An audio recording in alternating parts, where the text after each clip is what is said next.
My wife, Sergeant Ava Hayes Cole, stepped over the blood spreading from my side and shouted for a medic to follow her toward the man she used to love. Ryan Mercer was sitting upright with a shallow cut over his eyebrow, but she looked at me like I was the one wasting her time. I pressed 2 fingers against the recorder hidden inside my jacket and sent the first file to Internal Affairs before she even reached him. The floor of Marlowe Pharmacy smelled like alcohol wipes, spilled cough syrup, and gunpowder. A display rack had collapsed beside me. Boxes of cold medicine were scattered across the tile. A woman behind the counter was sobbing into her hands. The suspect was already cuffed near the front door. Face down. 2 patrol officers holding him still. My shirt was wet against my ribs. I did not move. Movement made the pain sharpen. Ava knelt beside Ryan. Ryan, look at me. Stay with me. Ryan lifted his hand to her sleeve like he was dying in a battlefield drama. Ava, he murmured. I knew you'd come. I watched her fingers close over his. Then she turned her head slightly and saw me for 1 second. There was recognition. Husband bleeding on the floor. Then her face hardened into the expression she used at crime scenes. Ethan, don't make this harder, she said. Officers are handling it. A paramedic hurried in with a trauma bag. I raised one hand halfway. Ava snapped. Check him after Ryan. Ryan took a blow to the head. The paramedic hesitated. He looked at Ryan, then at me. Blood had reached my belt. Sergeant, he said carefully. This man is actively bleeding. Ava did not look at my wound. He's conscious and talking, she said. Ryan may have a concussion. Move. Ryan lowered his eyes toward me. His mouth curved just enough for me to see, not enough for anyone else. Sorry, Ethan, he said softly. She always comes when I call. I did not answer. I turned my wrist. My smartwatch screen lit under my cuff. The recording app had been running since the first siren outside had started it. When Ryan stumbled into the pharmacy 10 minutes earlier with a masked man behind him and shouted my wife's name before he shouted for help, he had known Ava was on shift. He had called her directly before calling 911. He had dragged chaos into a public store, then grabbed the cashier as a shield when the suspect panicked. I had shoved the cashier down behind the counter. The knife meant for her found me instead. That was how I ended up on the floor. That was how my wife found us. That was how I learned that 5 years of marriage weighed less than one old promise. Ryan Mercer had never stopped collecting interest on it. The paramedic ignored Ava after another second. He came to me first. Ava's voice cut across the room. I said Ryan first. The paramedic opened my shirt with trauma shears. Ma'am, I am treating the more serious injury. Ava rose. You don't know the scene. No, I said, breath shallow, but the recorder does. Her eyes moved to me for the first time since she entered. She really looked, not at the blood, at my hand, at my watch, at the small black recorder clipped inside my torn jacket. Her lips parted. Ryan noticed. His fingers tightened around her wrist. Ethan, Ava said, voice low. Turn that off. I looked at the paramedic. Please note the time, I said. And that I asked for medical help before Sergeant Hayes Cole directed you away from me. The paramedic's face changed. Not fear, recognition. A man who understood paperwork had just entered the room. Time is 8:42 p.m., he said. Ava took one step toward me. Don't do this here. You already did. Her jaw tightened. Ryan pushed himself up with a wince too dramatic for the amount of blood on his face. Ava, he's upset. He's twisting it. I looked at him. You were conscious enough to flirt. His smile vanished. Ava said, Ethan, stop. I did. Not because she told me to. Because the file had finished uploading. A small vibration touched my wrist. Emergency intake received. Ava did not see the notification. She was too busy choosing Ryan again. The second paramedic arrived and checked Ryan. I heard the words clearly. Minor laceration. Pupils equal, stable.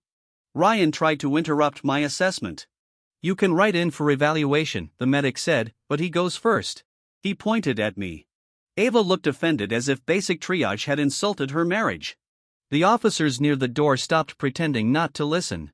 One of them, a younger patrolman named Brooks, glanced from Ava to me. He knew me. Most of the precinct knew me. I was the husband who brought dinner during double shifts, repaired corrupted audio files for court subpoenas, and never made trouble. Tonight, I had become evidence. The paramedics lifted me. Pain flashed white behind my eyes. Ava reached for the stretcher. "Ethan," she said quietly. "We'll talk at the hospital." I caught her wrist before she touched me. Her skin was warm. Mine was slick with blood. "No." She froze. It was a small word. It did more damage than shouting. Her eyes flickered. "What?" "No," I repeated. "You don't ride with me. You don't speak for me. You don't touch my medical chart." That's absurd. I'm your wife. Not in that ambulance." Ryan gave a faint laugh behind her. "Come on, Ethan. Don't punish her for doing her job." I turned my head toward him. "You were her job." He opened his mouth. No answer came out. Ava stepped between us. "That's enough. You are emotional and you are hurt. I am not letting you destroy my career because you're jealous." There it was. The word she chose while my blood was still on the floor. Jealous. Not wounded. Not abandoned, not betrayed, jealous. The paramedic pushed the stretcher toward the door. I looked at Ava one last time inside that pharmacy. "You should have secured the scene," I said. "Rendered aid by severity, preserved witness statements, logged your personal conflict." "You did none of that."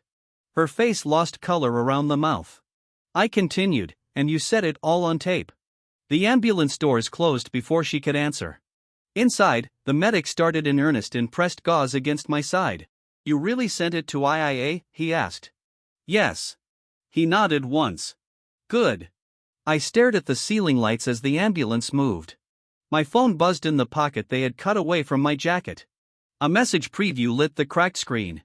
"Ava, do not make this official. We are husband and wife." I watched the words until the screen went dark. Then another message came. "Ryan, you lost tonight. Don't embarrass yourself further." I gave the phone to the paramedic. "Can you unlock it?" He held it near my face. Face ID caught. I opened my attorney's contact. Moravos answered on the second ring. "Ethan, my wife left me bleeding at an active crime scene to protect Ryan Mercer. I said the recording already went to IIA. I need preservation notices tonight. Dispatch, body cam, EMS, pharmacy cameras, hospital intake, everything." There was a pause. Then Mara's voice became clean and sharp. "Understood. Do not speak to your wife without me. Do not sign anything. Do you want divorce counsel attached?" I looked at the red smear on my palm. "Yes." Ava called 3 times before we reached the hospital. I declined every call. By the time they wheeled me into trauma intake, my first counterattack had already left my hands. And Ava still thought this was a fight she could win by coming to my bedside and calling me jealous. Ava arrived at the hospital in uniform 40 minutes later. Ryan came with her.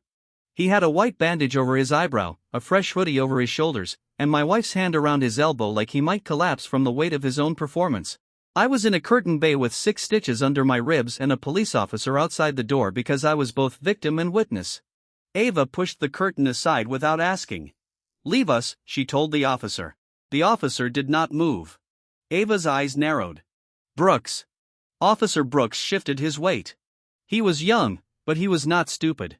"Sergeant, hospital security asked me to remain until Mr. Cole's statement is taken.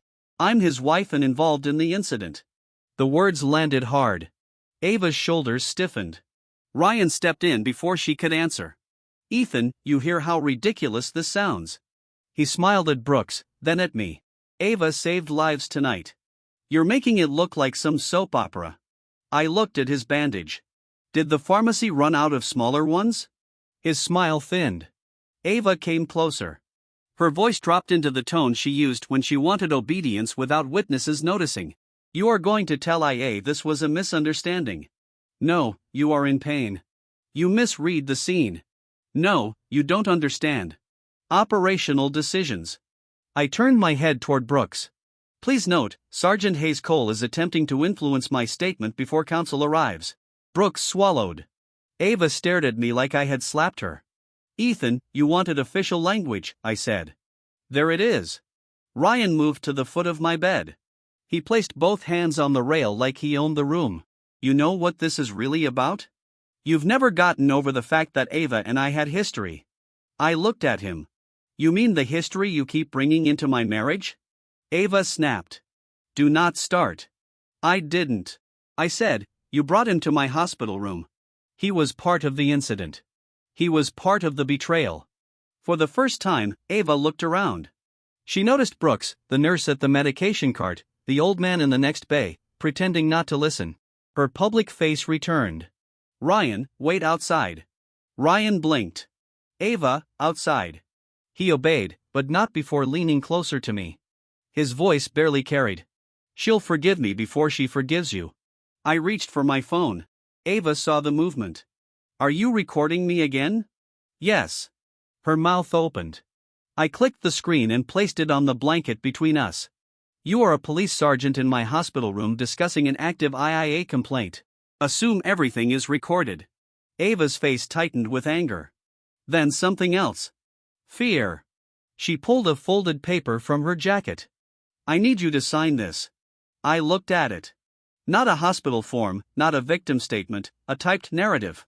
I recognized the structure before I read the words. Supplemental witness clarification. My name was already printed under the final paragraph. I read the first lines. Ethan Cole acknowledged that Sergeant Ava Hayes Cole acted in accordance with her training and did not deny or delay medical assistance. My injury appeared less urgent from her position. I further acknowledged that my emotional reaction was influenced by my marital relationship with Sergeant Hayes Cole and my personal discomfort with Ryan Mercer. I laughed once. It hurt. The pain made the laugh short and ugly. You wrote my jealousy into a police document. It protects everyone until the facts are clear. Ava said, it protects you. It protects my unit. It protects the case. It protects Ryan. Her eyes flashed. Ryan was a victim, too. He used the cashier as cover. He was scared. He pulled her by the shoulder and put her between himself and the suspect. You don't know what you saw. I recorded what I saw. Ava pressed the paper closer. Sign it tonight and we handle the rest privately. There it was again. Privately. That was where she wanted every injury, every humiliation, every line Ryan crossed. In private, she could turn betrayal into stress. In private, she could make me the unreasonable husband. In private, she could stay the hero. I took the paper. Ava exhaled, thinking I had yielded. I tore it once down the middle, then again. Then I dropped the pieces into the plastic basin beside my bed. Her face went still. I picked up my phone and opened the banking app. What are you doing? Removing private confusion. I froze the discretionary card attached to my business account. The one Ava used for late-night meals, dry cleaning, gas, department fundraisers, and the endless temporary expenses Ryan somehow always created when he was around. Ava's phone buzzed. She looked down. Her brows drew together. Transaction permissions changed. She looked back at me. You froze my card. No, I froze my company card. You gave it to me for meals during shifts, not for Ryan's hotel rooms, ride shares, and consulting lunches. Her hand tightened around her phone. That is not what those charges were. Good. Then the audit will clear it. Her lips parted. Audit. My attorney requested statements. Ava stared at me like she had walked into a room and found the furniture missing. The nurse came in with discharge instructions. Ava immediately reached for them. I'll take those. The nurse held them back. Mr. Cole requested no medical release to Sergeant Hayes Cole. Ava turned slowly toward me. You removed me. You removed yourself at the pharmacy. Her badge caught the fluorescent light on her chest. For the first time, it looked less like authority and more like metal waiting to be taken off. Ryan appeared at the curtain again. Ava, can we go? Reporters are outside. I looked at him. Reporters. Ava's jaw clenched. Ryan lifted one shoulder. Someone leaked that a decorated sergeant saved me from a knife attack. I watched Ava. She did not look surprised, only irritated that I had heard it. You let him turn this into publicity while I was being stitched. She said, it's not like that. I picked up the torn statement and held up one half. It is exactly like that. My attorney arrived before Ava could answer. Mara wore a charcoal coat and carried a leather folder. She walked in, took in Ava's uniform, Ryan's bandage, the torn paper, and me on the bed. Her expression did not change. Sergeant Hayes Cole, Mara said. Mr. Mercer, you are not to contact my client about his statement, medical records, recording, or complaint except through counsel. Ava's eyes widened. Mara, this is my husband. Mara opened her folder. Then you should not have brought him a pre-written statement while he was medicated. Ryan muttered. This is insane. Mara turned to him. Mr. Mercer, I have a preservation notice for your clothing, phone records, and communications with Sergeant Hayes Cole before and after the incident. The bandage did not hide the way his forehead tightened. My phone? Yes. Ava stepped in. Ryan is not under investigation. Mara looked at her badge. Not by me. The sentence left a mark. Ava's phone rang. She looked at the screen. Her captain. She did not answer immediately. For a second, her eyes moved to mine. There was accusation there, not apology. How dare you? That was what her face said. How dare you make my choices cost me something? I leaned back against the pillow. Take the call, Sergeant. Her title sounded different in my mouth. She answered. Captain. I could hear the voice on the other end, sharp and low. Ava turned away, but the room was small. Yes, sir. I understand. No, I have not spoken to IA. I'm at the hospital. Yes, with him. Her eyes closed. Ryan whispered. What? She lowered the phone. Her hand was no longer steady. I've been ordered to submit my body cam and incident notes before midnight. Mara kept her pen. Good. Then everyone still has time to tell the truth. Ryan looked at Ava. Ava looked at me. I did not look away. The first small cost had arrived.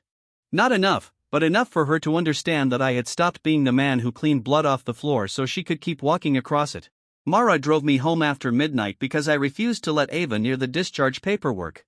Not to our house, to my office. Ava did not know the access code had changed. The building was dark except for the blue light above the evidence vault. My company, Cole Certified Records, was printed in plain letters on the glass door. No gold, no marble, no arrogance, just storage, servers, signatures, timestamps, and the kind of boring paperwork that ruin liars. Mara helped me sit in the conference room. You should be resting, she said. I will after the uploads.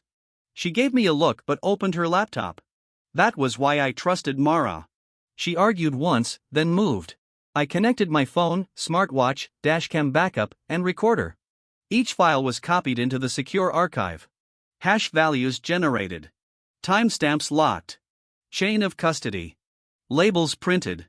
The small printer clicked in the quiet room. One label after another. Pharmacy audio. Smartwatch emergency capture. Dashcam exterior angle. Ryan Mercer text message. Ava Hayes Cole Hospital contact attempt, pre-written statement, photograph of the torn statement under evidence lighting. You kept the pieces from the hospital basin. I asked the nurse to bag them. Mara almost smiled. That is the most Ethan thing you've ever done. It was evidence. It was also your marriage. I looked at the torn paper through the clear plastic bag. My name printed under words I never said. No, I said that was evidence, too. By 2:15 a.m., the first preservation letters went out to the pharmacy owner, to the hospital, to EMS, to dispatch, to the department, to Ryan Mercer, to Ava through her department email and personal email. Mara sent each one with receipt tracking. At 2:31 a.m., Ava called. At 2:32, she called again. At 2:35, she sent a message. Ava, you are escalating this beyond repair. I wrote back one sentence. You left repair on the pharmacy floor. Then I blocked her number for direct calls and said all communications must go through Mara. Mara saw me do it. Good. The word felt heavier than comfort. At 3:10 a.m., my office intercom rang. I checked the camera. Ryan Mercer stood outside the front door in the same hoodie, bandage bright on his forehead. Ava was not with him. Mara looked at the screen. Well, that was fast. Ryan pressed the buzzer again. I hit the speaker. It's late, Ryan. He looked up at the camera. Open the door. No, we need to talk man to man. You should try becoming one first. His expression changed. The charm slid off. You think files and lawyers make you strong? I think they make you traceable. He stepped closer to the camera. Ava was mine before she was yours. I saved the intercom feed. He continued, voice low. You were useful, stable, a safe house with a ring. But when things get ugly, she comes to me. You saw that tonight. I did not answer. He wanted anger. I gave him silence and storage. He lifted his phone. I can make this ugly. You run a company that depends on police contracts. You want every officer in this city thinking you're the bitter husband who tried to take down a sergeant. Mara leaned toward the microphone. Mr. Mercer, this is Marevos, counsel for Ethan Cole. Thank you for confirming attempted witness intimidation. Please remain where you are if you'd like. The police have been called. Ryan stepped back for the first time that night. He looked at the building like it had teeth. This isn't over. No, I said, it just became official. He laughed. Mara sent the intercom recording to IIA as a supplemental file. At 4 a.m., I finally sat alone in my office with the lights off. My side burned. My phone showed 37 notifications from mutual friends. Most came from the same group chat Ava had created years ago. Blue Family and Friends. The name had been a joke at first. Ava's precinct friends, my friends, her parents, her younger brother, 2 cousins, and Ryan after he returned to town. I opened it. Ryan had posted first. Rough night. Grateful Ava was there. Some people panic in emergencies and blame the ones holding everything together. Ava had not corrected him. Her mother replied with praying hands. Her brother wrote, Ethan always hated Ryan. Hope he doesn't make this about ego. A precinct wife added, Ava is one of the best. People need to respect the job. I watched the messages come in, each one built on a lie. I did not respond. I exported the chat. Then I removed my profile photo. Then I left the group. 30 seconds later, Ava emailed Mara. Subject, tell Ethan to stop acting childish. Mara read it aloud with no expression.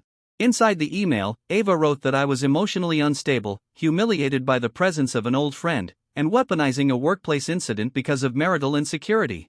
Mara looked up. She used workplace incident. She always does when she wants to make home disappear. Mara's eyes sharpened. Then we keep home in it. By morning, the formal IIA complaint was complete. Not just misconduct, conflict of interest, failure to render appropriate aid. Attempted witness influence, false narrative preparation, possible report manipulation, personal relationship with involved party. Mara slid the final page toward me. There's no taking this back. After filing, I signed. My hand did not shake. At 8 a.m., the complaint went in. At 8:17, Captain Dorsey called Mara, not me. At 8:42, Ava's body cam was pulled. At 9:05, Ryan's phone received the preservation notice. At 9:30, Ava tried to enter our house. The smart lock denied her. She called Mara within 2 minutes. Mara put her on speaker with my consent. Ava's voice filled the conference room. Why am I locked out of my own home? Mara answered, a house is premarital property owned solely by Mr. Cole. Due to the active complaint and attempted document coercion, he has secured the premises. You may arrange a supervised time to collect personal belongings. Ava went quiet, then she said, put Ethan on. Mara looked at me. I shook my head. My client is unavailable. Ava's voice cracked around the edges. He is my husband. Mara's reply was calm. Then you should have treated him as one when he was bleeding. The call ended. I looked through the glass wall of my office at the rows of locked archive shelves. Ava used to tease me about this place. Your little kingdom of receipts. She called it. She was right. It was a kingdom of receipts. And now every gate was closed. Ava's father invited me to dinner 2 days after the stabbing. He did not ask. He summoned me. Patrick Hayes had been a police lieutenant before retirement. The kind of man who still polished his old service plaques and expected younger officers to lower their voices in his kitchen. He had liked me when I paid for Ava's academy debt. He had loved me when I refinanced his medical bills after his stroke. He had respected me as long as respect meant obedience. His message came through Mara because Ava still could not call me directly. Family dinner Sunday 6. We settle this before lawyers ruin lives. Mara advised against going. I went anyway, not alone. I brought a process server. He waited in his car. The Hayes house looked the same as always. White porch, blue flag by the door. Ava's mother's roses cut back for winter. Ryan's black sedan sat in the driveway. Of course. Ava opened the door. She wore jeans and a cream sweater. No uniform, no badge. For a moment, she looked like the woman who used to fall asleep on my shoulder after long shifts. Then I saw Ryan standing behind her wearing my old precinct barbecue apron tied around his waist. He had worn it deliberately. The apron read, "Ethan, Grill Captain." Ryan smiled. "Hope you don't mind. Someone had to help." I looked at Ava. She looked away first. Inside, the dining room was full. Patrick at the head. Ava's mother, Helen, near the kitchen. Ava's brother Mason leaning against the wall. 2 cousins. Retired Captain Ryan at Ava's right hand. My chair had been moved to the far end near the hallway. I did not sit. Patrick tapped the table. "Sit down, Ethan." "No." The room tightened. Patrick frowned. "This is still family." "Then why is he wearing my apron?" Ryan lifted his palms. "Seriously?" Ava whispered. "Ethan, don't start with that." I turned toward her. "You invited the man from the active IIA complaint to a family meeting about the complaint." "He's part of this family, too," Helen said. That one almost made me laugh. Ryan lowered his eyes with practiced humility. "I didn't want to come. Ava insisted I shouldn't hide like I did something wrong. I took out my phone." Patrick slammed his palm on the table. "No recordings in my house." I looked at him. "Your daughter made false claims about me after leaving me bleeding in public. Your guest threatened my company on camera. Your family chat accused me of jealousy while I was in trauma care. I record now." Ava's face tightened. Mason pushed away from the wall. "You always were dramatic for a quiet guy." I opened the family group chat export. I was quiet because I had receipts. Then I sent one file. Not the pharmacy recording. Not yet. A smaller one. Ryan at my office door. His voice played from every phone at the table. "Ava was mine before she was yours. You were useful, stable, a safe house with a ring. But when things get ugly, she comes to me. You saw that tonight." Helen's hand went to her mouth. Mason looked at Ryan. Patrick's eyes narrowed. Ryan recovered quickly. That was taken out of context. I sent the next file. His threat followed. "You run a company that depends on police contracts. You want every officer in this city thinking you're the bitter husband who tried to take down a sergeant." The room shifted. Not loyal, but careful. Ava stared at Ryan. "You went to his office." Ryan spread his hands to calm everyone down. I looked at her. "Did that sound calm?" She did not answer. Patrick pointed at me. "You had no right to bring this here. You brought me here to pressure me without counsel." I brought context.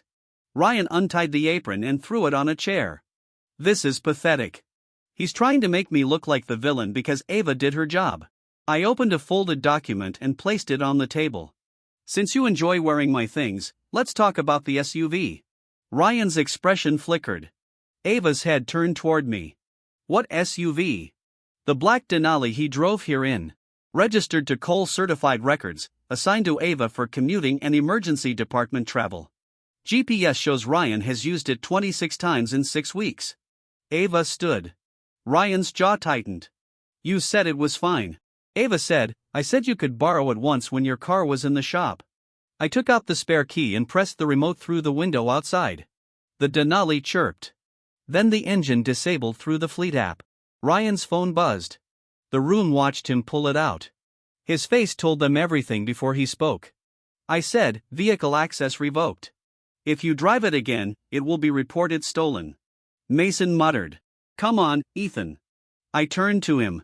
"Your sister's first love has been driving my company vehicle while telling people I'm a jealous burden. Which part should I complain about?" No one answered. Ava stepped toward me. "Ethan, I didn't know he kept using it." "No, you stopped checking because checking would make you responsible."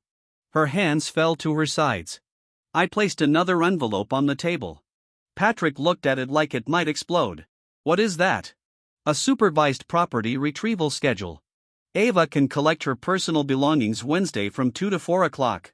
My attorney and a third-party witness will be present." Helen stood. "You're throwing your wife out. She left our marriage at a crime scene." Ava's voice dropped. "This is cruel." I looked at her. You told a paramedic to treat Ryan first while I was bleeding. Cruel is not a word you get to define tonight. Ryan grabbed his jacket. I don't have to listen to this. I nodded toward the window. You may want to call a ride share. His head snapped toward me. The Denali sat dead in the driveway. For once, Ryan had to leave without taking something of mine. He stormed toward the door. The doorbell rang before he reached it. Ava opened it automatically. The process server stood on the porch. Ryan Mercer. Ryan froze. The server handed him an envelope. You've been served. Ryan stared at the papers. Mara had moved fast. Civil preservation. Potential witness intimidation. Demand for return of unauthorized vehicle use records. He looked from the envelope to me. You're insane. No, I said, I'm documented. Ava's eyes locked on the second envelope in my hand. She already knew. I handed it to her. Temporary separation notice. Litigation hold. Communication through counsel only. Her fingers closed around the envelope but did not open it. Patrick rose slowly. You're going to ruin her.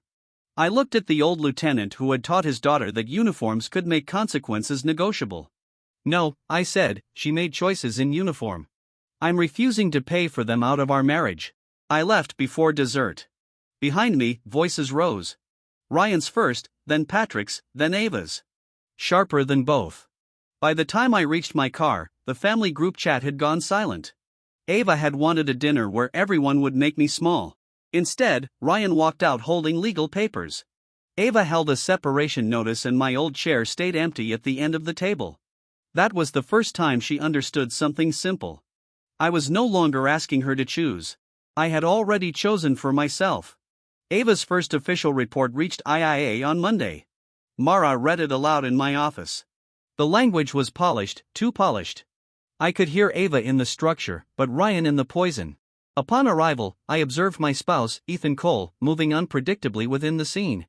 His emotional state appeared escalated due to pre-existing personal tension with civilian witness Ryan Mercer. My initial assessment was that Mercer presented possible head trauma while Cole was alert, verbal, and mobile. EMS independently triaged both parties. Mara stopped reading it mobile. I looked at the fresh stitches under my shirt. I had been on the floor. She continued. Cole made multiple hostile remarks regarding my prior relationship with Mercer, creating concern that his later complaint may be retaliatory in nature. There it was, jealousy dressed in official wording. Ava had taken the humiliation she used in the hospital and tried to make it a legal shield. Mara set the report down. She committed to the lie. No, I said, she married it. My phone buzzed. Screenshots came from 3 different people. Ryan had posted on his public page a photo of him in the hospital, bandage visible, Ava's hand resting on his shoulder. Caption: some people run toward danger. Some people turn pain into blame. Forever grateful for the brave ones. He did not name me. He did not need to. Comments flooded the post. Sergeant Hayes is a hero. Ignore bitter people. Old friends are real family. Some husbands can't handle strong women. Ava liked the post. Not an accident, not a misunderstanding, a click, a choice, a public one. I opened my own social page for the first time in months. No rant, no accusation, just one sentence. Will not discuss an active internal affairs investigation online. I have preserved all recordings, medical records, and witness materials through counsel. Then I closed the app. Ryan wanted mud. I gave him a locked file cabinet. By noon, Ava's captain placed her on desk duty pending preliminary review. She messaged Mara within 5 minutes. He is destroying me. Tell him to take down whatever he sent. Mara forwarded it without comment. I replied, no response. At 3 p.m., officers came to my office. Not IA patrol. One was Brooks, the other an older officer named Jensen. He looked uncomfortable before he even sat down. We need to ask some clarifying questions, Jensen said. Mara leaned back beside me. Regarding possible obstruction at the pharmacy. I looked at Brooks. He would not meet my eyes. Mara's voice sharpened. Who alleged obstruction? Jensen cleared his throat. Supplemental information suggests Mr. Cole may have interfered with Mercer's movement during the incident. I almost admired Ryan. He had moved fast. First, I was jealous. Now I was an obstruction. By dinner, he would probably make me the attacker. Mara slid a folder across the table. Before my client answers anything, please review this. Jensen opened it. Inside were still images from the pharmacy camera. Ryan entering first. Ryan grabbing the cashier. The suspect lunging. Me pushing the cashier behind the counter. The blade catching my side. Ryan stumbling backward away from both of us. The sequence was clear. Not dramatic, just true. Jensen's ears reddened. Brooks stared at the images, then at me. I didn't know there was video. That's why people should be careful before turning lies into paperwork, Mara said. Jensen closed the folder. We'll update the inquiry. No, Mara said. You'll document who gave you the obstruction allegation. Jensen looked at her. She did not blink. Because if this came from Sergeant Hayes-Cole or Mr. Mercer after preservation notices were served, it becomes retaliation. Brooks finally spoke. I'll make sure it's included. After they left, Mara sent another supplemental notice to IIA. Possible retaliatory allegation, supporting video attached. At 5:30, Ava arrived outside my office. She could not enter. She stood in front of the glass door, hair pulled back, jacket zipped to her throat. She looked smaller without the confidence of unchecked authority. I opened the intercom. You need to leave. Her eyes lifted to the camera. Please. That word would have mattered once. Not now. I can't talk to you directly. Then listen. Ryan posted without asking me. You liked it. Her mouth tightened. I was trying to calm him down. You keep calling obedience calm. She looked over her shoulder, embarrassed by the empty sidewalk. My captain pulled my field duties. My father is furious. Ryan says you're going after him financially. What do you want? Accountability. No. Her voice cracked. What do you want from me? Nothing. She flinched. People think hatred is the opposite of love. It is not. Nothing is. Ava placed her palm against the glass. I made a bad call. You made several. I was scared for Ryan. I saw blood on his face. You saw blood on my shirt. She closed her eyes. I thought you were stronger. There it was. The quietest insult. The oldest one. She thought I could absorb more damage because I always had. I paid bills without complaint. Smoothed things over with her parents. Made excuses when Ryan called at midnight. Slept alone when she said he needed her after a hard day. I was strong so I could be left. Ryan was fragile so he could take. I leaned toward the intercom. You mistook endurance for permission. Her hand slid down the glass. Mara came out of the conference room behind me. Ethan, she said. The department scheduled the preliminary IIA review for Friday morning. Ava heard it through the speaker. Her eyes opened. Mara will be there. Yes. Ava's expression hardened again. That was her habit. Shame became anger before it could become truth. You're letting a lawyer run our marriage. No, I said, you let Ryan run it. Mara is closing the file. Ava stepped back from the glass. I will not lose my career because my husband is hurt. I looked at her through the reflection of my own office lights. You won't lose it because I'm hurt. You'll lose it if the recording proves you lied. She said nothing. Then her phone rang. She looked down. Ryan. She answered while still standing outside my door. I could not hear him, but I watched her face shift. Annoyance first, then concern, then the old softness.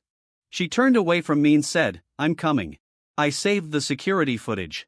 Not because I needed to see her choose him again, but because by now I understood every betrayal leaves a timestamp. The department did not cancel the commendation ceremony.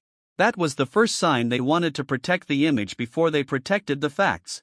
Ava was scheduled to receive a bravery commendation for a prior domestic violence rescue, not the pharmacy incident.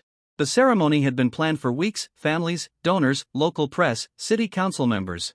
A neat stage with flags behind it and polished chairs in rows. Ryan came as her guest. I came because I was asked to be available for follow-up. Mara came because she did not trust any room with badges and microphones. Ava saw me near the back entrance, her mouth tightened. Ryan leaned close to her ear. He wore a navy suit and the expression of a man already imagining photos. He touched the small of her back. My wife did not move away. Mara saw it, too. Do you need a minute? No. Across the hall, Captain Dorsey spoke with two IA investigators. One of them, Lieutenant Maribel Chen, held a tablet.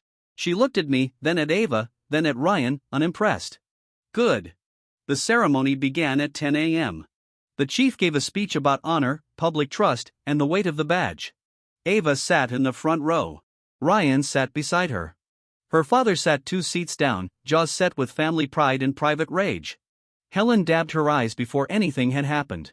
When Ava's name appeared in the program, she lifted her chin. That was the version of her the city loved. Sergeant Hayes Cole, decorated, controlled, brave, the woman who ran toward danger, the woman who had stepped over me to kneel beside Ryan. The chief reached the commendation portion before he called Ava's name. Lieutenant Chen walked to the side of the stage and whispered into his ear. The chief stopped. A pause moved through the room. Programs rustled. Ava's shoulders stiffened. Ryan's hand stopped halfway to his tie. The chief looked down at the podium. Then he skipped Ava's name. He called the next officer. Ava did not move, but I saw her fingers grip the edge of her chair. Patrick leaned toward her. What the hell? Ryan whispered something. Ava stood before the ceremony ended. Lieutenant Chen was already waiting near the side hall. Sergeant Hayes Cole, she said. We need you to come with us. Ava's public smile appeared now. Yes. Ryan stood too. Chen looked at him. You as well, Mr. Mercer. Ryan blinked. For what interview? I'm not department personnel. No, Chen said. You're a civilian witness under preservation notice who appears in multiple statements. Mara touched my arm. That's our cue. We followed at a distance, not into the interview room, into a conference room with glass walls and blinds half drawn. Inside, IIA had assembled the pieces Ava hoped would never sit together.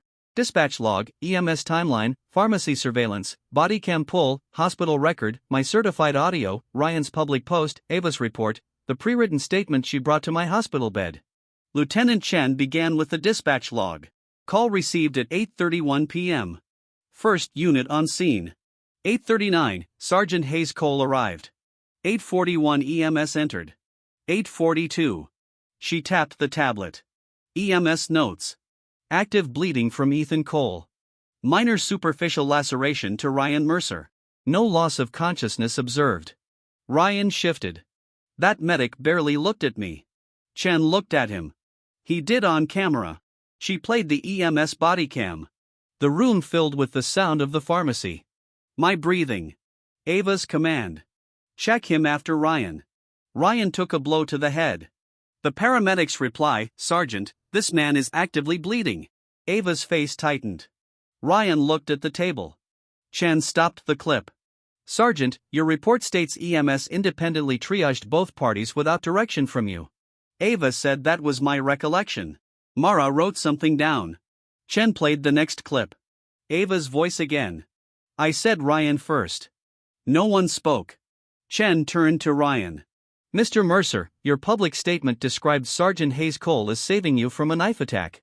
Ryan sat up. She did. Chen touched the screen. Pharmacy footage played. No sound this time. Just movement. Ryan backing away. The cashier pulled in front of him. I moved. The knife flashing. The cashier dropping behind the counter. I folded to the floor. Ryan untouched except when he hit the shelf. Chen paused on the frame where Ryan's hand gripped the cashier's sleeve. Is this you using the cashier as a shield? Ryan stood. That's an outrageous characterization. Chen looked at him without changing expression. Sit down. He sat. Ava looked at the still frame. Something in her face cracked. Not remorse yet. Worse for her, realization. She had not watched the scene. She had watched Ryan. Chen slid a paper across the table. Sergeant Hayes Cole. Did you prepare this statement for Mr. Cole to sign at the hospital? Ava looked at the torn statement photograph. Her voice went low. I was trying to prevent a misunderstanding. Mara finally spoke, by drafting his admission of jealousy while he was medicated. The chief stood near the window, silent. His silence was not protection. It was distance.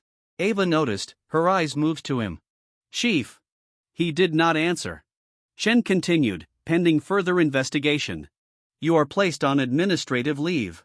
Surrender your duty weapon and badge to Captain Dorsey. The room became very still. Ava stared at Chen. This is preliminary. Yes. My commendation. Postponed. Ryan whispered.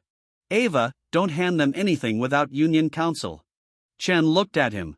You should consider counsel, too. The warning hit him late. Ava unclipped her badge. I had seen her do it hundreds of times at home.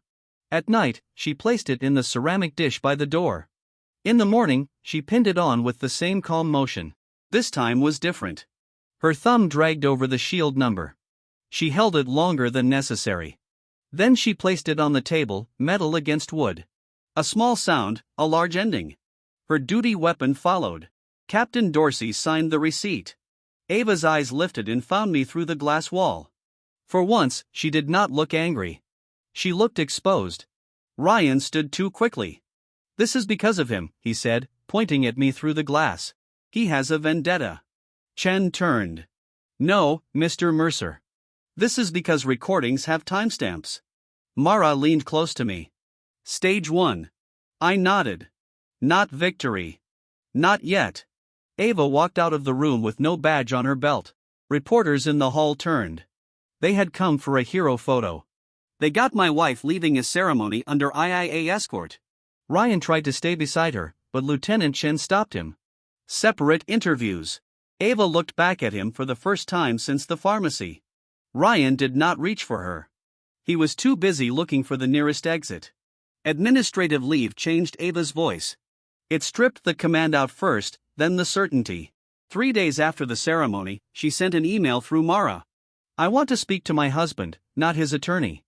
Mara forwarded it. I replied, no. A second email came 2 minutes later. Please. 10 minutes. No lawyers. I replied, no. The third came after an hour. Ryan is spiraling. My department is turning on me. My father won't look at me. I need you. I stared at the last 3 words. I had waited years to hear them without Ryan's shadow behind them. Now they arrived wrapped in consequences. I did not reply. Instead, I met Marat at the county courthouse. The divorce petition was ready. Irreconcilable differences. Legal separation date set as the night of the pharmacy incident. Request for exclusive possession of my premarital home. Financial restraining order. Preservation of records. Civil claims reserved. Mara placed a pen beside the signature line. You're sure? I looked at the petition. Marriage turns signatures into rituals. The license, the mortgage waiver, emergency contacts, tax returns, anniversary cards, apology notes. Now this, a signature as a locked door. I signed at noon. Ava was served outside the union office. She called Mara before the process server reached his car. Mara answered on speaker in my office. Ava's breathing was uneven. He filed for divorce. Yes. Put him on. No. Put my husband on the phone. Mara glanced at me. I shook my head. My client has requested no direct contact. Ava laughed once, sharp and disbelieving. Client. You keep saying client like I didn't sleep beside him for 5 years. I took the phone from Mara. Mara raised an eyebrow. I nodded. I wanted Ava to hear my voice once, only once. I slept beside you, I said. Ryan lives between us. Silence, then softer.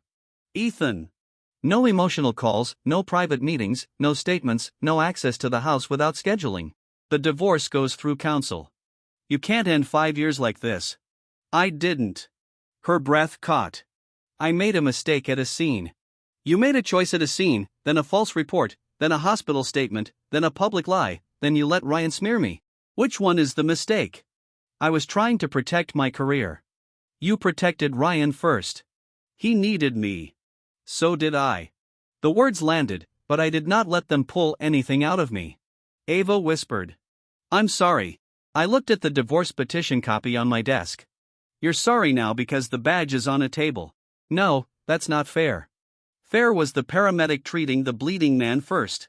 You argued with that, too. Her voice changed. A small panic entered it. Do you want me to cut Ryan off? Is that what this is? Because I can. I'll tell him we need space. I almost closed my eyes.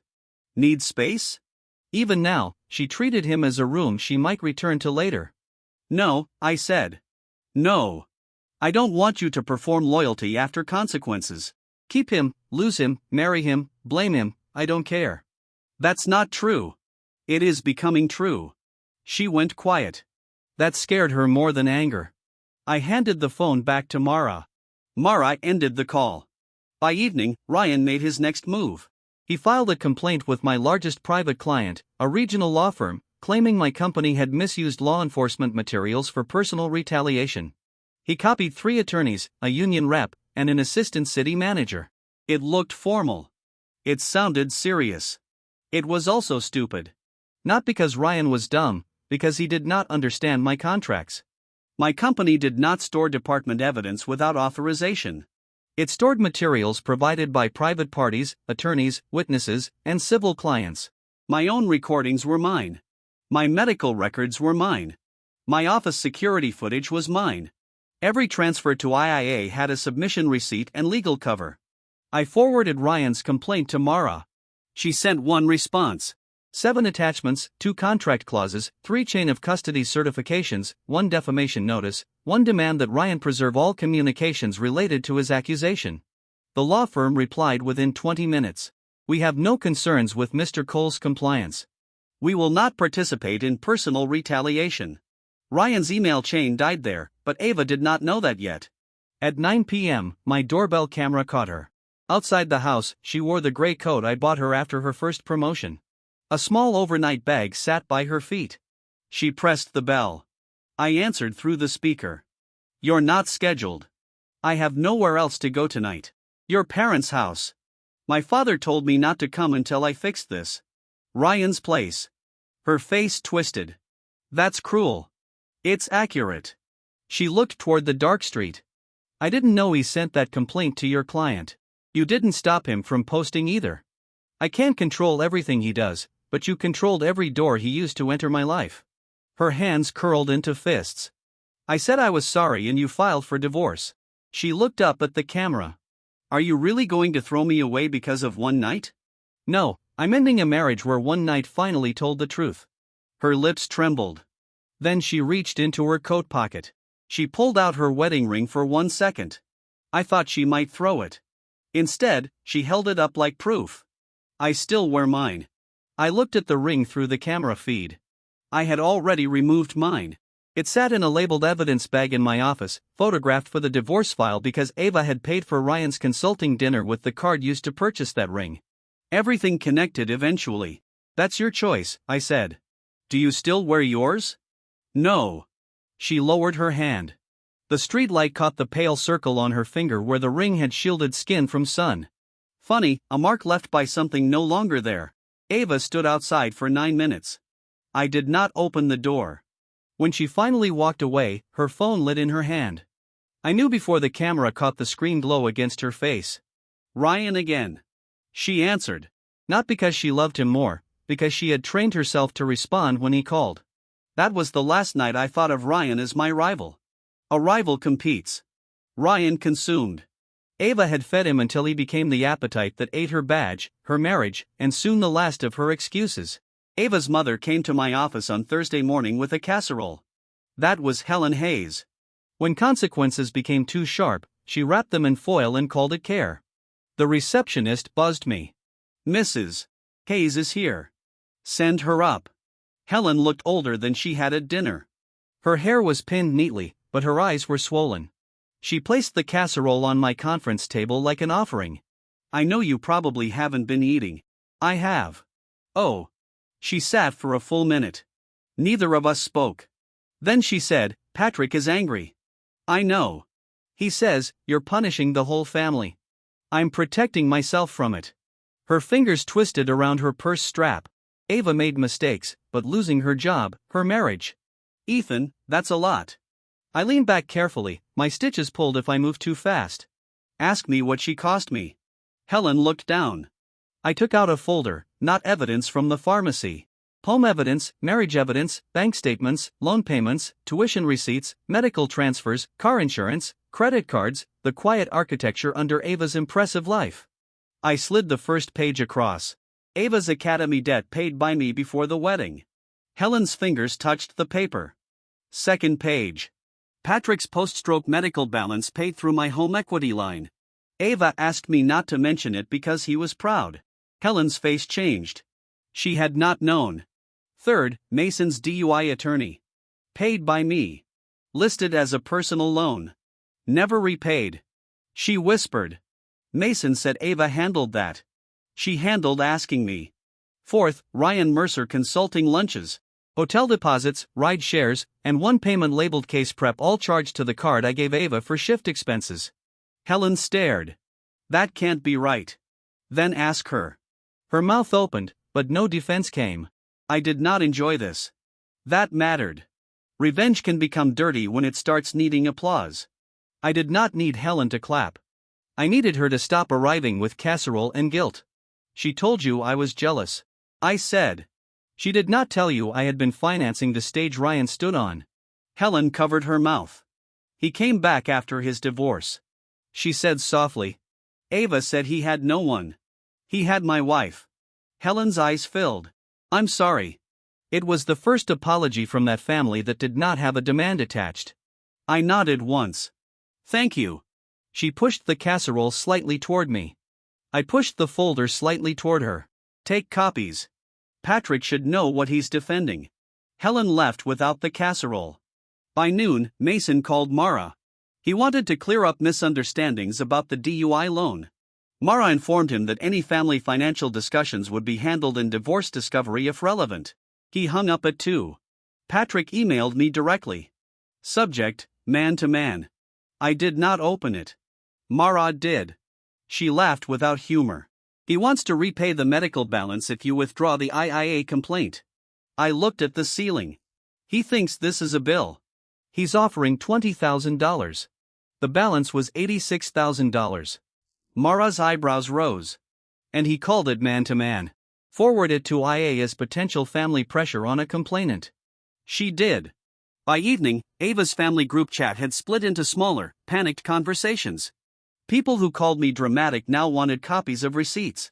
People who called Ryan family now asked why he had used my SUV. People who called Ava a hero now asked why her commendation disappeared from the department website. Ryan responded the way men like him always respond when generosity dries up. He found a new lie. He told Ava I had been hiding money. He told Patrick I had financially trapped her.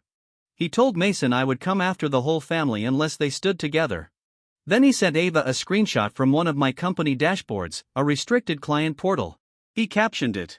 He's been storing department-adjacent files for years. If IA sees this, he goes down too. Ava forwarded it to her union rep forwarded it to department counsel. Department counsel forwarded it to Mara with a question. Mara forwarded it to me. I stared at the screenshot. Then I enlarged the corner. The timestamp was from 2 years ago. The login belonged to Ava, not me. She had accessed my company dashboard from home while preparing a case file. She had no authorization to touch outside department materials. I remembered that night. She had been frantic. A domestic violence case, missing audio, prosecutor deadline. I told her I could not handle department evidence without proper request. She said she only needed to check a file name. I refused. Apparently, she had used my saved browser session after I fell asleep. And Ryan now had the screenshot, which meant Ava had sent it to him or he had access to her devices. Either way, the floor under her sank another inch. Mara prepared a new notice. Unauthorized access, potential breach, potential misuse of my company system. Ava called Mara within 10 minutes of receiving it. This time her voice was not angry. It was thin. Ethan can't report that. It will bury me. Mara said, you forwarded a restricted screenshot to third parties. Ryan said it would show Ethan was dirty. Ryan lied. Ava was quiet then, barely audible. I know. Mara looked at me. I did not speak. Ava continued. He keeps saying Ethan is the enemy. But every time I listen to him, things get worse. Mara's voice stayed professional. Then stop listening. Ava gave a small broken laugh. I don't know how. That was the saddest thing she had said. Also the most useless. By night, Ryan's desperation became visible. He showed up at the Hayes house demanding Patrick pressure Ava to stand firm. Helen refused to let him in. Mason told him to leave. Patrick, finally aware of the money trail, asked him about the SUV and consulting charges. Ryan shouted loud enough for the neighbor's doorbell camera to catch it. Ava promised me Ethan would never cut us off. She said he always comes around. The neighbor sent the clip to Helen. Helen sent it to me. I sent it to Mara.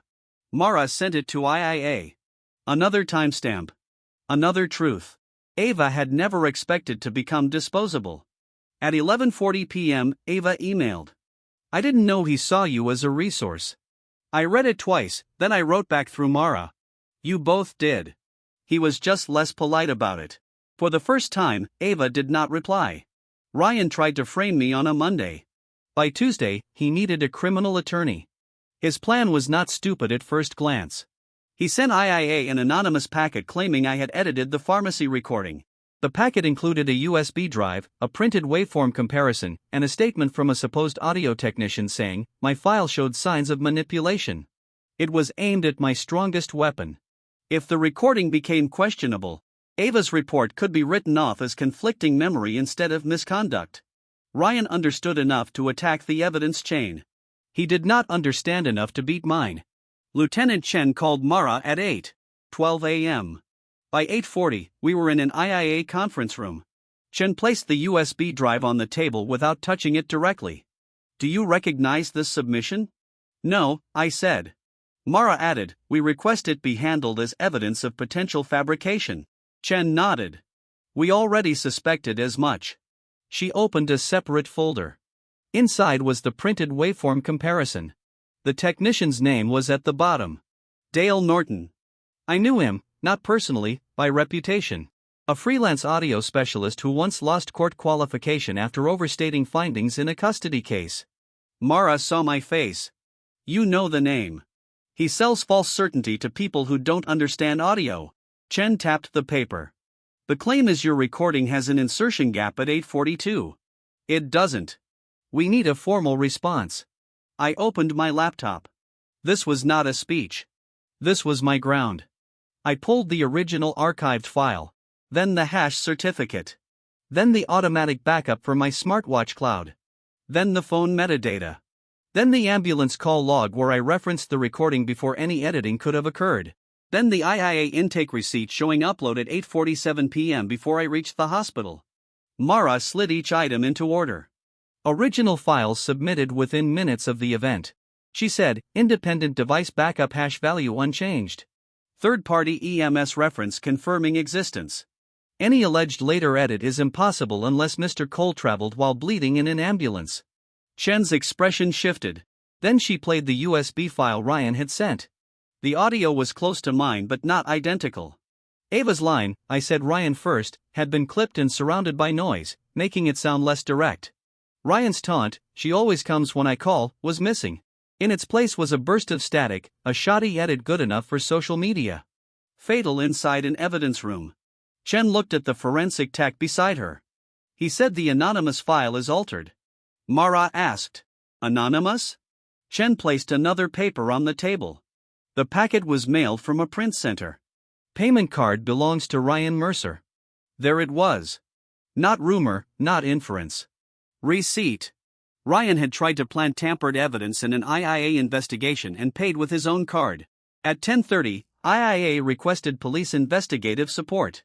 At 11:15, a financial crimes detective joined the review because Ryan's name had also appeared in department-adjacent consulting reimbursements.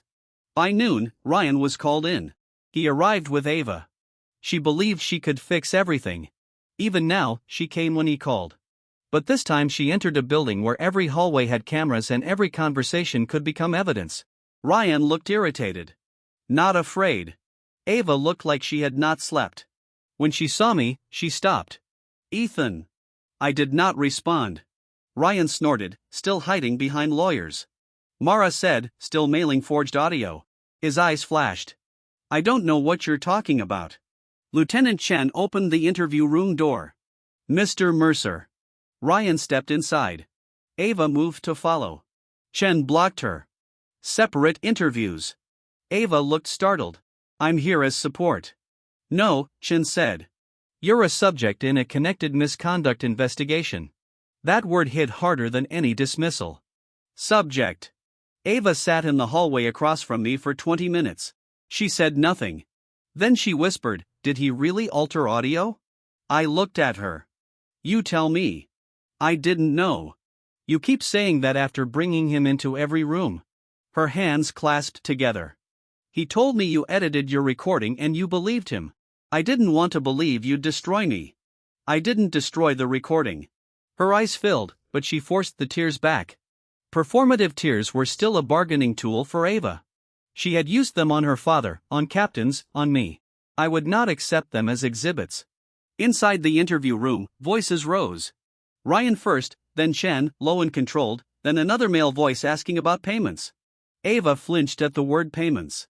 I watched her connect old charges to new questions. Ryan's consulting invoices. Ryan's emergency hotel. Ryan's case research. Ryan claimed that he was helping Ava build community contacts. All expenses cleared through informal channels. Ava had chosen not to dig deeper because asking too many questions might force her to choose between truth and comfort. At 10:05, the door opened. Ryan came out red-faced. You set me up. He snapped at me. Mara stepped slightly in front of my chair. Be careful. He pointed at Ava. She gave me the dashboard screenshot. She told me Ethan's systems could be used against him. Ava stood.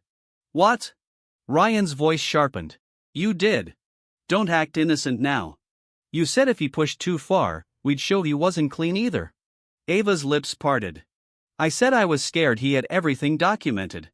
I didn't tell you to fabricate evidence. Ryan laughed. It was an ugly sound. Oh, now you call it fabrication. You loved me digging for dirt when you thought it would save your badge. The hallway went quiet. Officers at desks looked over. Ava seemed to shrink inside her coat.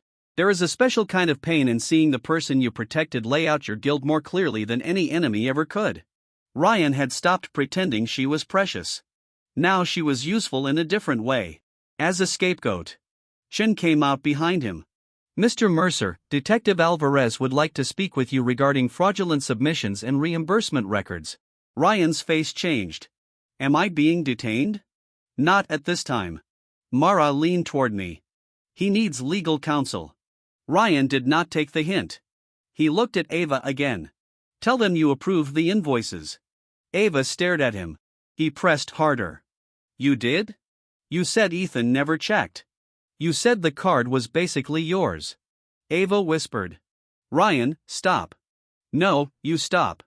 I am not going down because your husband got jealous. There was that word again. Jealous. By now, it sounded exhausted, like a weapon dulled from overuse. Detective Alvarez stepped into the hall. Mr. Mercer, come with me. Ryan turned as if he might walk away. Two officers moved closer. Not dramatic, just enough. Ryan saw there was nowhere to run. His shoulders dropped. Ava watched him go. He did not look back at her. That was his final mercy. He made the truth impossible to ignore. Chen turned to Ava. Sergeant Hayes Cole, we need to resume your interview. Ava's eyes stayed on the hallway where Ryan had disappeared. Then she looked at me for the first time. She did not ask me to save her. She already knew I would not. The disciplinary hearing took place in a room with no ceremony, no flags behind Ava, no polished stage, no commendation program, just a long table, a department panel, union representation, IIA counsel, and a recording device set in the center.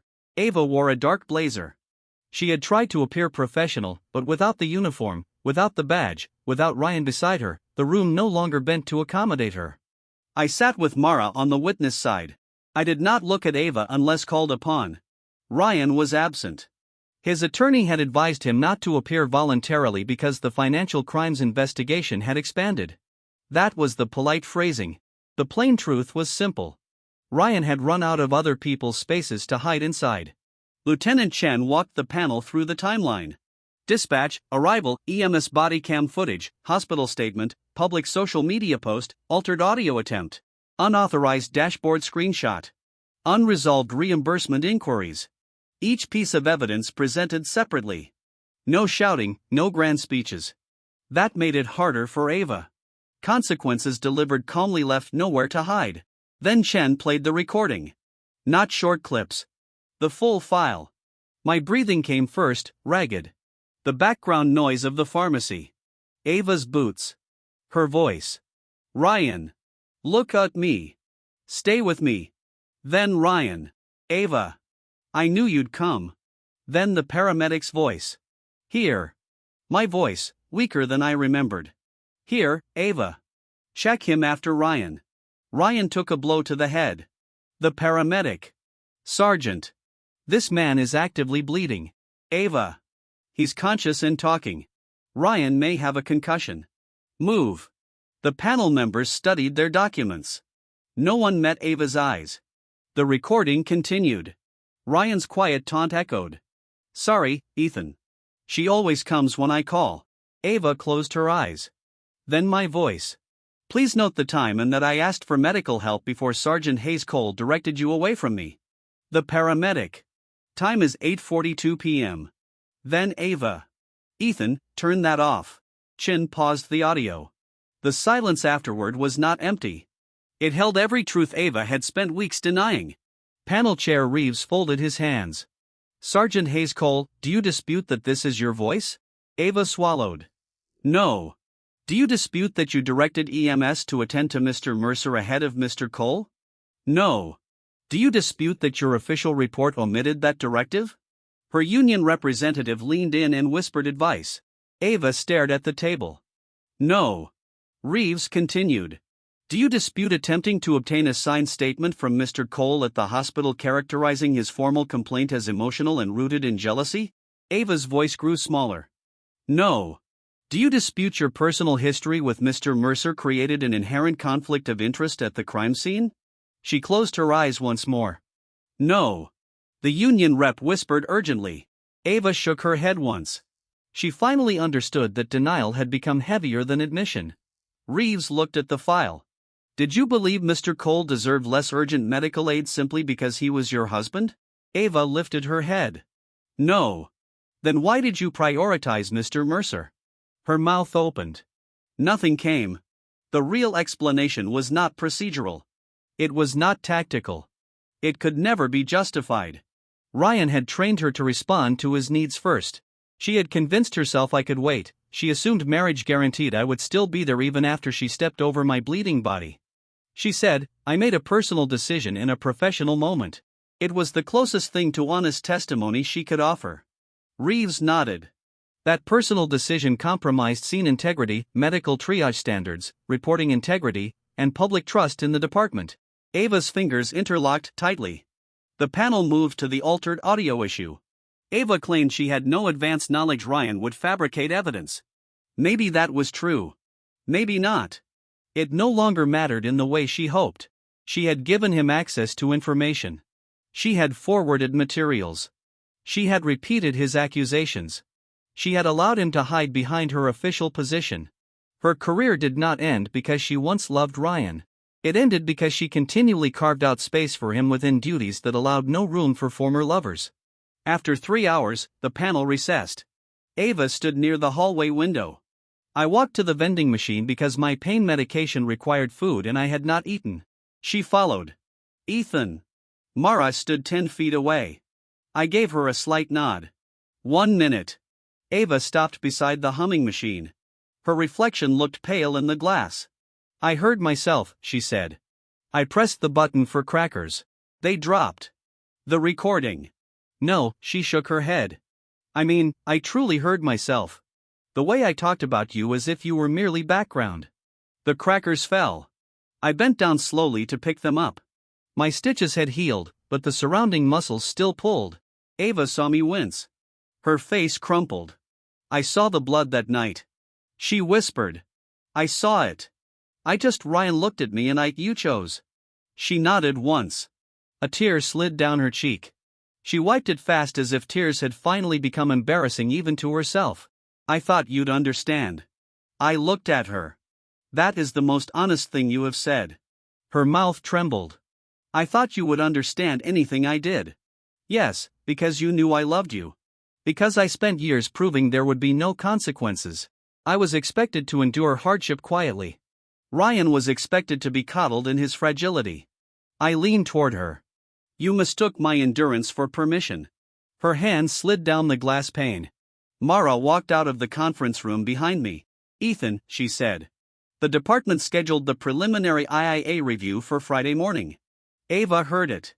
Her expression hardened again. It was her oldest habit. Shame hardened into anger before it could mature into accountability. You are letting an attorney run our marriage. No, I said. You let Ryan run it. Mara is simply formalizing the end of the file. Ava stepped back from the glass. I will not lose my career because my husband is hurt. I looked at her through the faint reflection. You will not lose it because I was injured. You will lose it if the recording proves you lied. She said nothing. Then her phone rang.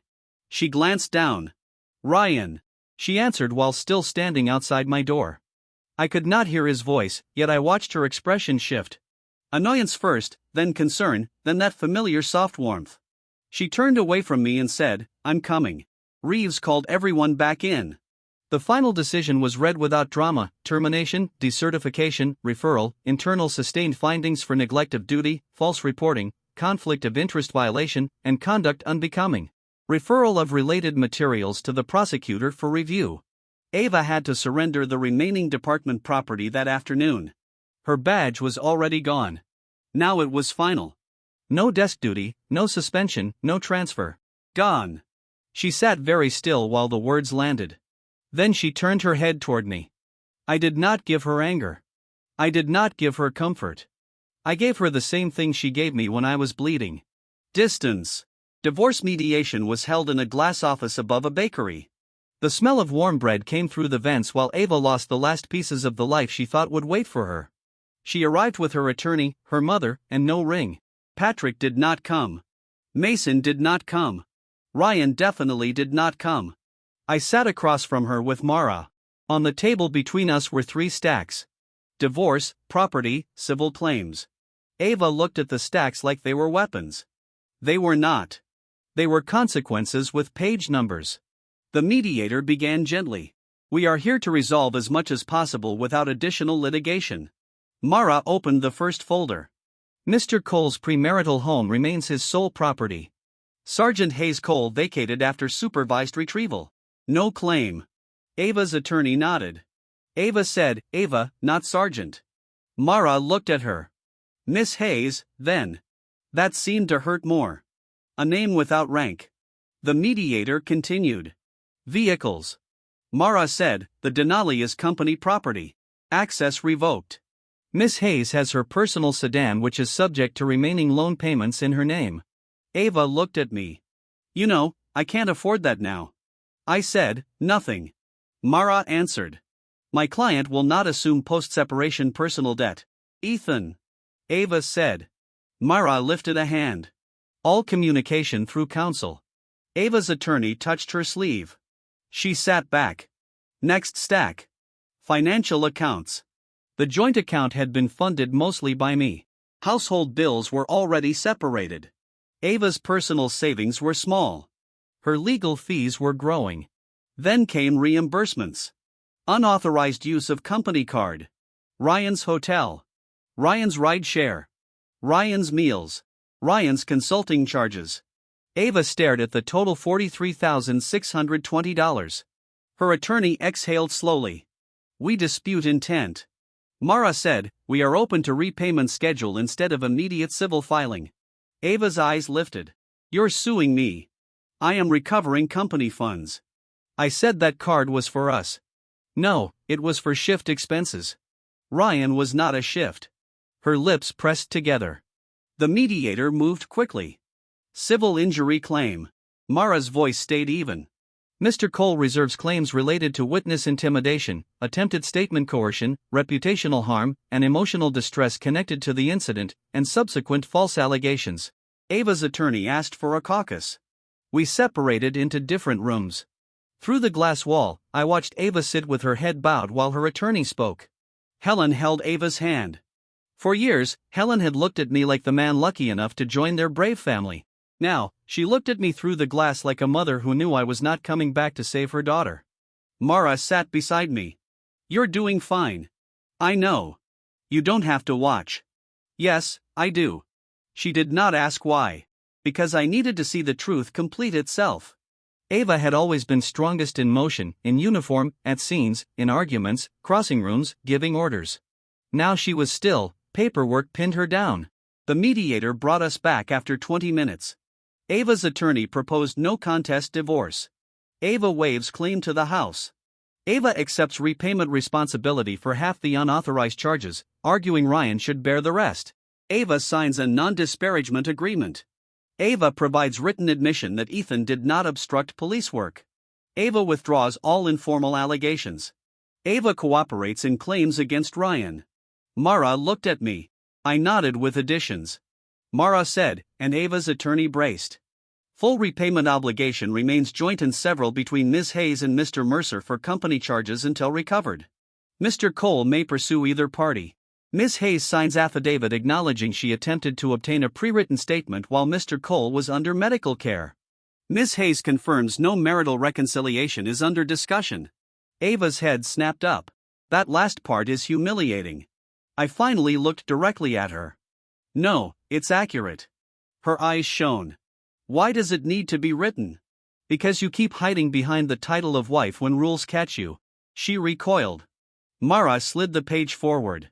You don't have to sign. We can litigate. Ava's attorney whispered to her. Helen squeezed her hand.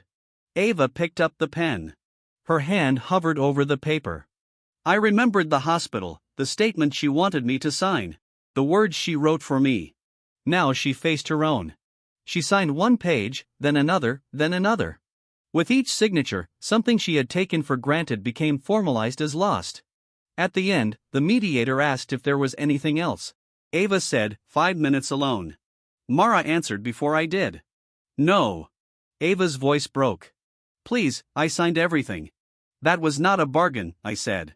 She gripped the pen so tightly, her knuckles whitened. I lost my badge. Ryan is blaming me. My father thinks I ruined the family name. The department won't even let me clear my locker without supervision. I know I deserve consequences, but you are acting like I meant nothing. I pushed back my chair. The room paused. I loved you enough to build quiet things under your life. I said, you loved me like quiet things don't break. Her face folded, not into a dramatic sob. Into defeat. I turned to the mediator. We're done.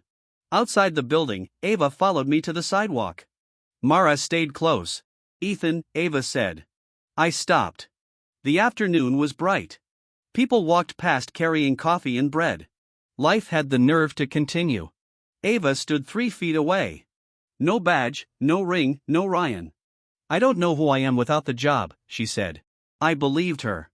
That did not make it my burden. You'll find out. I don't know who I am without you. I looked at her for a long second. That was something to learn before stepping over me. She covered her mouth.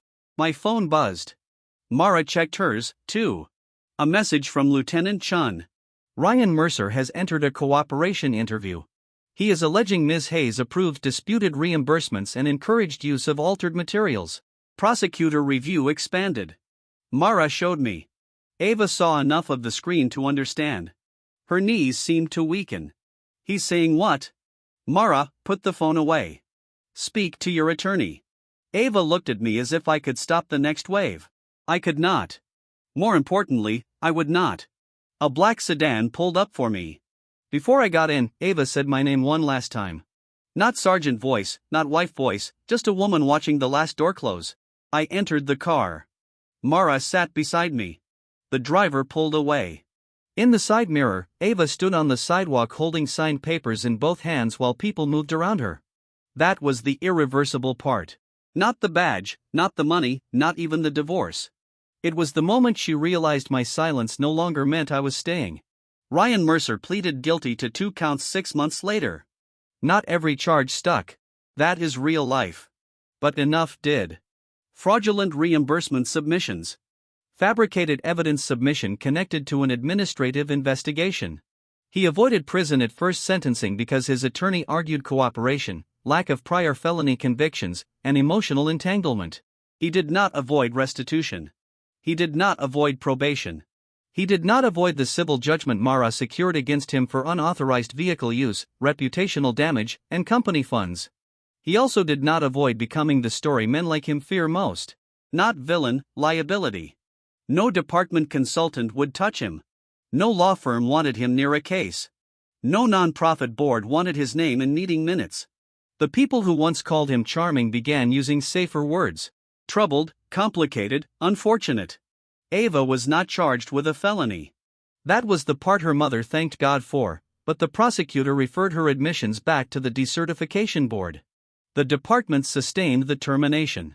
Her law enforcement certification was revoked. Her union stopped returning calls after the appeal failed. She lost the badge twice. First on a table, then on paper. The second loss was quieter and more permanent. The divorce finalized in spring. No courtroom drama, no speech, just a judge reviewing documents, asking required questions, and signing the order that made us strangers with a case number. Ava appeared by video. I appeared with Mara. When the judge asked whether reconciliation was possible, Ava looked at the camera for 1 second. I saw the old instinct rise.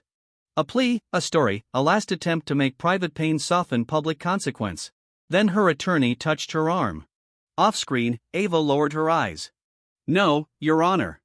The judge turned to me. "No, Your Honor," I said. The order was entered at 10:17 a.m. 5 years of marriage ended in less than 12 minutes. Afterward, Ava waited outside the courthouse. Even though she knew I would not meet privately, she wore a plain blue dress and carried a folder. Her hair was shorter. She looked thinner, not destroyed in the cinematic way people imagine. Worse, ordinary consequences had made her ordinary.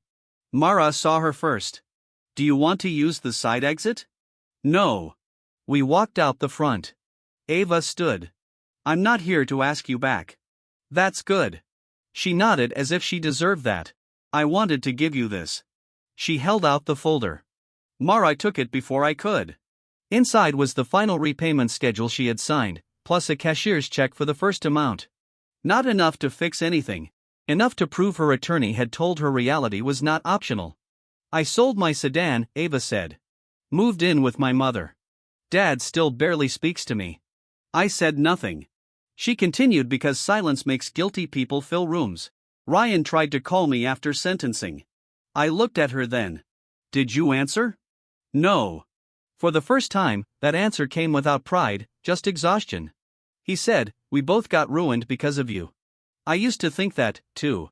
She swallowed. "But I heard the recording again during the appeal. I heard myself telling them to check him first. I heard him laugh at you, and I heard you documenting the time while you were bleeding." Her fingers twisted around the folder edge. "That was when I understood you weren't trying to ruin me." "You were the only person in that room still telling the truth." Mara stepped slightly back, giving space without giving Ava access. Ava looked at me. "I don't expect forgiveness." "Good." Her mouth trembled, but she held herself steady. "I am sorry." This apology had no demand attached. That made it cleaner. It did not make it useful. "I hope you become someone who means that before consequences," I said. She nodded. A tear fell, but she did not wipe it dramatically. She let it go. Then she asked the question she had been carrying. "Did you ever love me after that night?" I looked at the courthouse steps at the people entering with folders and leaving with changed lives. "I love the person I thought you were before that night," I said. "The recording introduced me to the person making the choices." She closed her eyes. When she opened them, there was no argument left. I walked past her. She did not follow. That mattered. Maybe she had finally learned that not every leaving is a chase scene. Some doors closed because they should. I returned to my office that afternoon. The evidence vault hummed behind glass. My staff had left a small envelope on my desk. Inside was the final IIA file release notice and a copy of Ava's decertification entry. Public record. Now I did not frame it. I did not celebrate it. I scanned it, stored it, labeled it, and closed the file. Hayes Cole Incident Final. Then I changed the file name. Hayes Incident Final. Cole no longer belonged there. That evening I went home. My house was quiet. 4 months after the pharmacy, quiet had felt like aftermath, like the space after sirens, like the pause before another lawyer's email. Now it felt like ownership. My own kitchen, my own table, my own keys, and the ceramic dish by the door. The dish where Ava's badge used to sit. I had thrown it out after the divorce, not in anger. It was chipped. I made dinner badly and ate it anyway. At 9 o'clock, my phone rang from an unknown number. I let it go to voicemail. The transcript arrived a minute later. Ryan's voice, thinner now, less polished. Ethan, man, I know things got out of hand. Ava turned on me, too. I'm trying to rebuild. Maybe we can settle the civil judgment for less. Call me back. I forwarded it to Mara, then blocked the number. A second voicemail arrived from a different line. I blocked that, too. Men like Ryan survive by finding doors without locks. I had learned locks. Ava tried once more in winter. Not directly, a letter handwritten, no perfume, no dramatic envelope. She wrote that she was working at a private security desk under supervision. Not as an officer, not carrying a weapon, not giving orders. She wrote that her father had finally let her visit on Sundays. She wrote that her mother kept telling her to eat. She wrote that Ryan had been ordered to pay restitution and had missed his second payment. She wrote one line near the end. I lost my badge because I forgot the badge was never supposed to protect my feelings. That was true. Then another line. I lost you because I thought love meant you would always wait on the floor until I finished saving someone else. That was also true. I did not respond. Some truths do not require conversation.